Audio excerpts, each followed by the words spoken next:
conspiracy theorist and former Minnesota Governor Jesse Ventura is with us today. He's the author of the new book, 63 Documents the Government Doesn't Want You to Read. He's here to talk about the book, 9/11, Gitmo, Donald Trump, and whatever else we get to, whatever we can cover. Governor, thanks for joining us. Thanks, Eric. Always a pleasure.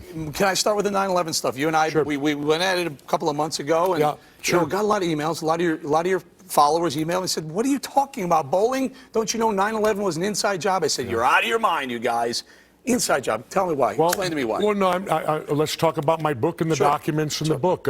We uncover the document that shows clearly there was a stand down for all of our planes to defend our country. We cover the documents that show there was insider trading going on before 9/11, and we cover a few different things on 9/11. This isn't conspiracy stuff.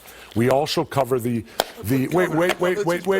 Our people need to know, are you saying that planes didn't fly into the building, or that our government knew they were going to fly into the building? They either knew, they either participated, or the biggest buffoons that ever ran our country. It's one or the other. Well, why is it that no one ever thought of storming a cockpit with a box cutter and threatening a pilot? It just no one that had ever done that before. Is that outlandish? Well, let's go to document 47, where the government talks about Building 7 and admits it went down in free fall.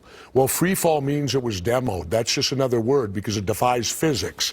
The only way a building can fall in free fall is to remove all resistance. Governor, I was there. And so therefore all resistance I watched the plane fly into the building. The second plane. No, Building 7 didn't have a plane. Allow me to finish. I watched the buildings burn for 104 minutes. I watched them come down, Governor, and I waited and we waited, and everyone wanted to know what was going to happen with Building 7. Everyone down there, we were all down there wondering, is 7 coming down? There was a rumor that the Brooks Brothers building was going to come down too. If you know anything about the World Trade Center, underneath the World Trade Center was cavernous. It was a mall. You could walk literally between all the buildings. So when the pile came down, it took the structural integrity out of the bottom of 7 and Brooks Brothers, and the other one, it escapes me right now. It still wouldn't fall free fall.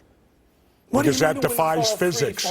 Free fall means it's like it fell as fast as me jumping out of an airplane before I pull my chute. Of course, no you would resistance. fall the same rate as a bowling ball out of the airplane, or a penny out of the airplane. Well, then you're arguing against physics, my friend, and you can't do it. Listen, I've heard you say that you think that there's no chance for steel to melt with jet fuel because it's so close to kerosene's burning. It takes 3,000 degrees to turn steel into liquid. 3,000. To melt it, but you don't have to turn it into Eric. It doesn't have to turn It's called a false flag operation. Fall. Just like the Gulf of Tonkin incident, when they told us we were attacked and they put us into the Vietnam War, and lo and behold, it was a lie. It never happened. What's the theory, Governor? Why would the government is a theory? Why would George Bush allow go ask them 3,000 people to die? Go ask them. Well, why would they allow? Why would they allow 58,000 of us to die in Vietnam? I'm not asking you. I'm asking about this incident. Oh, you don't want to talk about other false flaggers? Because this is about 9/11, which I'm very near and dear to, very close to. I lost a lot of friends there. Really? I want to know why you think my government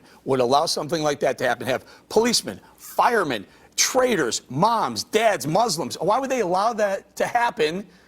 For what reason? What's the motive? Money. I need more than money. Give me more. What do you mean money? Wars. All wars, almost every war has started with a false flag operation. Look at history, read it, or you're doomed to repeat it. Okay, so let me ask you this. Where's Obama on this? He's leaving Gitmo open. Yeah, I'm angry. The trial should be open so I can get my questions answered, and then I can agree with you. So is Obama in on this conspiracy too? No, come on. Well, I want to know. You guys this book is based on government documents. That's what's in this book. My question is this, No. Let's talk about my book. These are all government documents that we have discovered. We have printed them as a whole. The people can read the book, read the documents, and come to their own conclusion. And it covers a whole lot more than just 9/11. Are they secret documents? No, they're all in the public forum. So they're not. What are they hiding then? You're compiling them. Yeah, because you guys won't. Do you ever bring up? See, that's how come the mainstream media won't touch any of this stuff. Here's my question.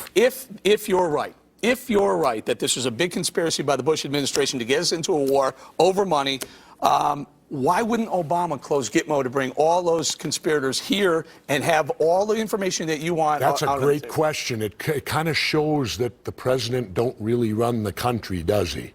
You know, the thing was change we can believe in. He was going to shut down Gitmo. He's going to get us out of the wars. Gitmo's still there, and now we're in another war. Maybe the fourth coming up. It tells me clearly that presidents get in there, and it's really the Federal Reserve that runs the country, because if you control the money, you run the operation. Who controls and runs our money? The Federal Reserve. Before we tie this up, are you going to run for president? I didn't say I was running for president. What I stated was that if Congressman Ron Paul, whom I dedicated this book to, if he would quit the Republicans and run as an independent, I said I would give serious consideration to joining him. As a VP candidate on the Paul ticket, yeah. On a third-party ticket. Yeah, or we'd flip a coin. One of us would go for president, the other would go for VP, who knows. But Ron Paul is my man of the elected officials. He's a good man. I'm not sure if he, you know, this 9/11 theory, this truth stuff, maybe a little bit of a the government's a tough is merely a theory to run on. Why haven't we indicted anyone? Because they're enemy combatants. They don't belong to an army. It's like not indicting a Hell's Angel. Are we fighting Al Qaeda, or are we fighting the Taliban? It's like indicting a Hell's Angel.